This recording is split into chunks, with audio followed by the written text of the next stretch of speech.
Hello, everyone. Today, I just got off a call with a woman who talked about money, wealth, mindset, gratitude, and it really prompted me to shift my focus for today. I've been in the mood to kind of declutter, get rid of stuff, and I felt really chaotic about all of it. Wasn't quite sure where to start, was a little bit overwhelmed. And I got off that call and I just went and I organized a whole bunch of stuff in my office. I have a whole bunch of things to give away to people because what I learned and something that really stuck out to me was we shouldn't have stagnation, right? Stagnation doesn't help us learn and grow. And it just keeps us stuck, and we don't want to be stagnant. So, I'm going to go through some of the big takeaways for me today that I learned from that money growth mindset. And I'm going to share them with you so you can begin to shift your thinking and know that you are worthy of more. So, let's start with a little bit of breathing. We will do a 4-7-8 pattern so that you're going to inhale for 4 seconds, you're going to hold for 7 seconds, and you're going to exhale for 8 seconds. So find a comfy spot, ground your feet on the floor, relax your shoulders, relax your jaw. We're going to inhale 1, 2, 3, 4, hold 1, 2, 3, 4, 5, 6, 7, exhale 1, 2, 3, 4, 5, 6, 7, 8. Inhale, hold,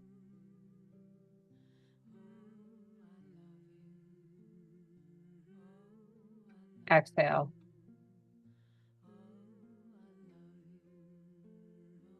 All the way out. Inhale, hold,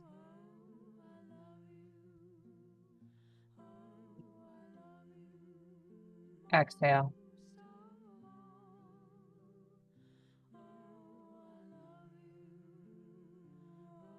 Inhale, hold,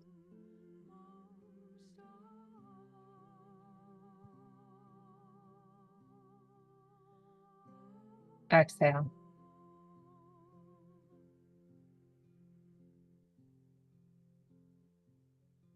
Inhale, hold,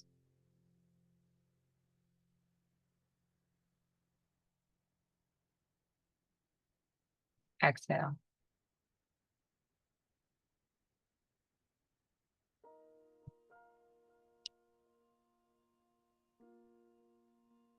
Just notice how calm your body feels after that and just be present in this moment. And I really want you to be grounded and listen to some of these tips that I learned from her. So her name is Lisa Smith. Once I get her website and her information, I will share that with you guys as well. So she is a money mindset coach. So she encourages to being as having you be as grounded as you can with money. So what I learned is this is actually a learned skill because it can be amazing how much we limit ourselves. So we actually form our mindset around money between the ages of 3 to 4. And by age 7, we've pretty much formed our subconscious beliefs around money that actually direct our money choices for the rest of our lives. So if you had parents that were very limiting, that maybe were just getting by, and you find yourself in that same pattern, that is a learned belief. So our money choices are the direct result of our upbringing. So the good thing is we can reprogram this. So this is a limiting belief in your subconscious mind, and our subconscious mind runs up to 90% of what we do.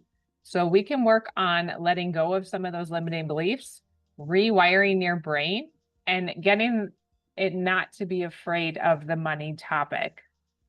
So anywhere that you have friction in the essence of money, that is a problem in the subconscious mind, in a script that might be saying things like, for instance, people who are wealthy are evil, or I can never be successful, or I have to stay at this point and I can't make more money than my parents did.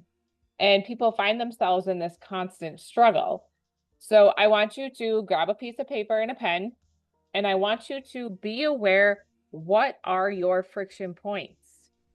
So is this something to do with the mantra of people who are wealthy are evil? You know, God says we aren't supposed to make that much money. I can never be successful.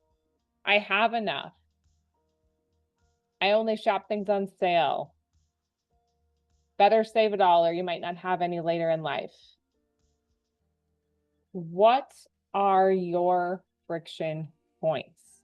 Because the first step in elevating your mindset around this is identifying what these friction points are.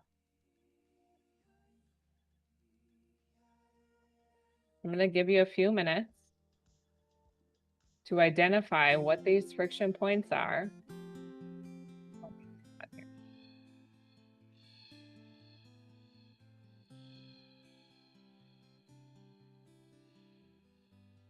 Writing with a pen and paper goes through to your subconscious mind a little bit better than typing does. When you are writing this out, don't worry about punctuation. Don't worry about spelling.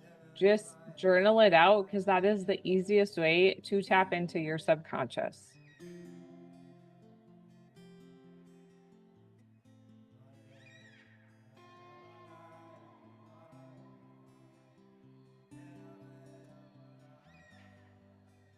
It doesn't have to be pretty, just get it out.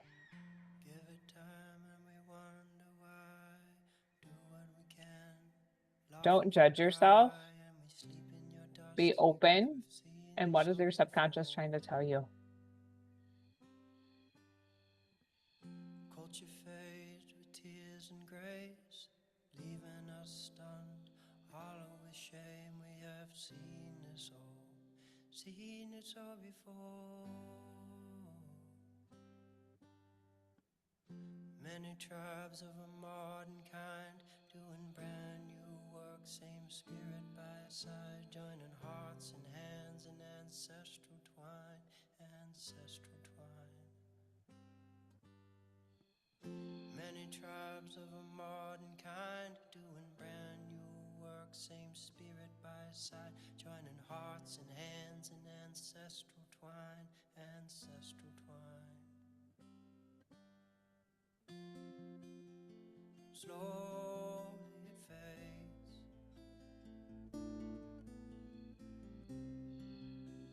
Slowly we fade.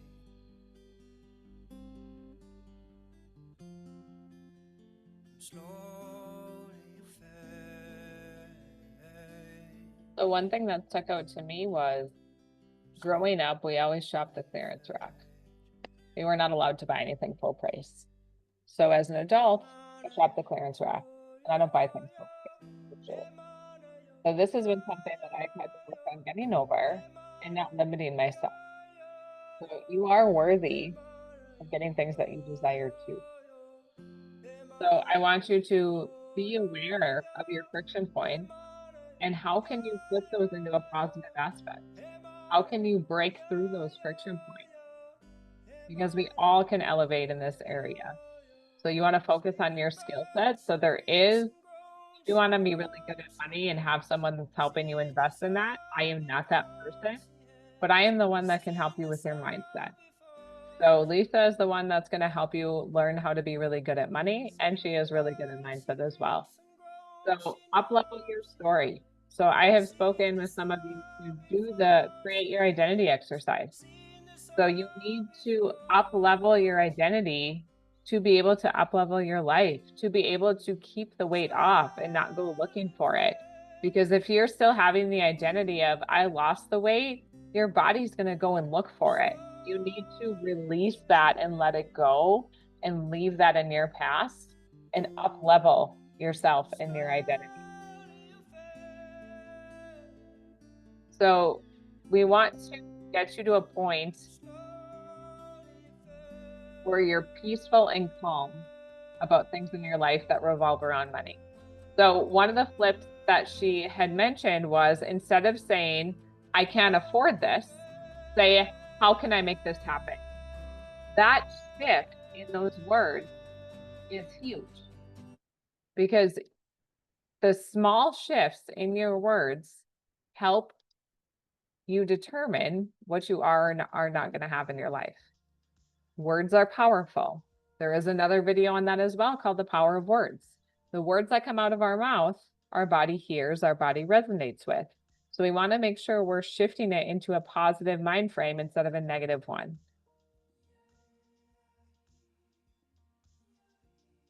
So another area that stuck out to me from her talk was don't dim your light. So what she meant by this is there is a lot of limiting beliefs and a lot of people that want approval from others that they need to earn a certain amount of money or they need to invest a certain amount of money. So for example, if your parents' salary was $60,000 a year, you might have this subconscious belief of, I can't make more than that. And so you're dimming your light to match your parents' success. When in reality, if you let your light soar and you let it be bright, you could meet or exceed or pass that substantially at that $60,000. We all have a deserve level. So we all have subconscious beliefs of what we deserve. So this is the next thing that I want you to journal about. What do you feel like you are worth? What do you deserve? Don't judge yourself on this. I want you to be honest with yourself so you can realize the areas in your life that might be limiting beliefs.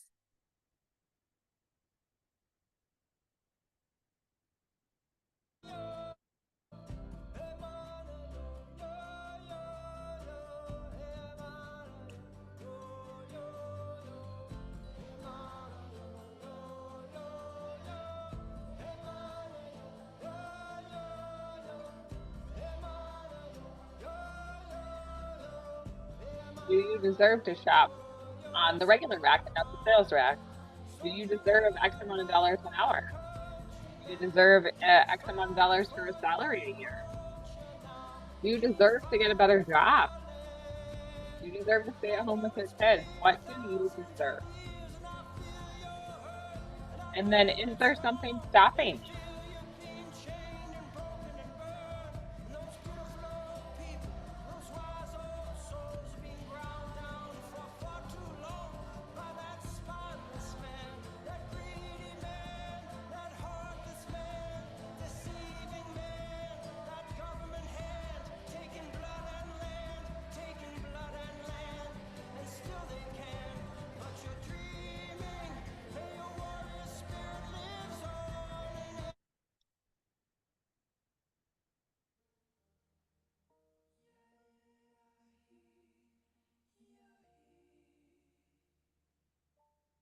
So going back to the example of the clearance rack, that's actually a scarcity mindset. So we want to let go of that scarcity mindset. This could be shopping on the clearance rack. This could be, stocking up on things that because you're afraid in the future, there might be a scarcity of it. And what she taught was if we have this like strangling hold on money, that actually prevents more money from coming in. So when we're open about money, God will bring money in. If we're too far one way or too far the other way, so if we're too limiting and we have this scarcity mindset, or we're too far where we're just blowing everything, that's not good either. We want to be balanced in the middle. So some affirmations for that would be, I am always going to have enough money. Money is always coming to me. You can put a $20 bill or a $100 bill or a $50 bill, put it in your pocket and never spend it because your body actually associates that and it's bringing that energy in because you're touching that bill. So our brains work in that way of that's a physical thing. The energy we put out is the energy that comes back. And the word money is actually a currency. And currency likes to flow. So if a river doesn't flow, it becomes a swamp, and that's stagnation. So you have to have money out to have money come in. So an example she gave for this was she hikes in all these mountains in all these countries, right? And she normally just backpacks and carries her own backpack. And she said in Thailand, there was a woman that said, no, you have to hire someone to carry your backpack because that's how they feed their family. So she said she paid the guy $5 or $10 That was his wage for the day, and that's how he fed his family. Could she have carried her own bag? Yes. But it served her better and that gentleman better to have that money go out so he can feed his family. So keep that in mind when you are making purchases too. You are helping someone feed their family. So another exercise that we can do is I want you to think, do you have a hard time receiving? If someone gives you a compliment, if someone buys you a coffee, if someone buys you lunch, do you have a hard time receiving that? I find that sometimes I do. Someone will tell me thank you, and my response is no, thank you. So I don't even accept the thank you by saying you're welcome. I just flip it right back on them and I want to give back to them. So my encouragement for you this week is spend time receiving. You might be surprised how many people do say thank you, and you might never say you're welcome. You might never fully receive that thank you. If you can't fully receive a thank you, how are we going to receive bigger things in life? We have to make that energy shift and put the energy out of receiving so we can receive more coming back to us. So sometimes in other countries, if someone is giving you a gift, you say thank you first, and then you receive the gift. I feel like here in the US, a lot of people take the gift and then maybe say thank you.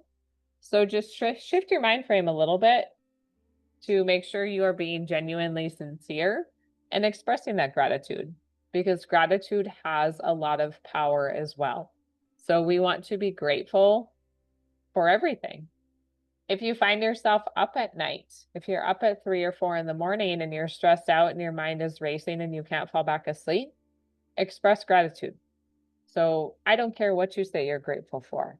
Just start somewhere. You're grateful you have a blanket to cover yourself up with. If that is where you have to start there and work your way and just keep going. So I want you to work on expressing gratitude every day, genuinely being receiving,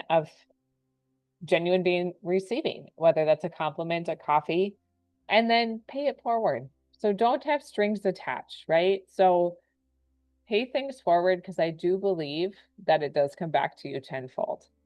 So do good deeds, be a good person, and let me know if you need any help.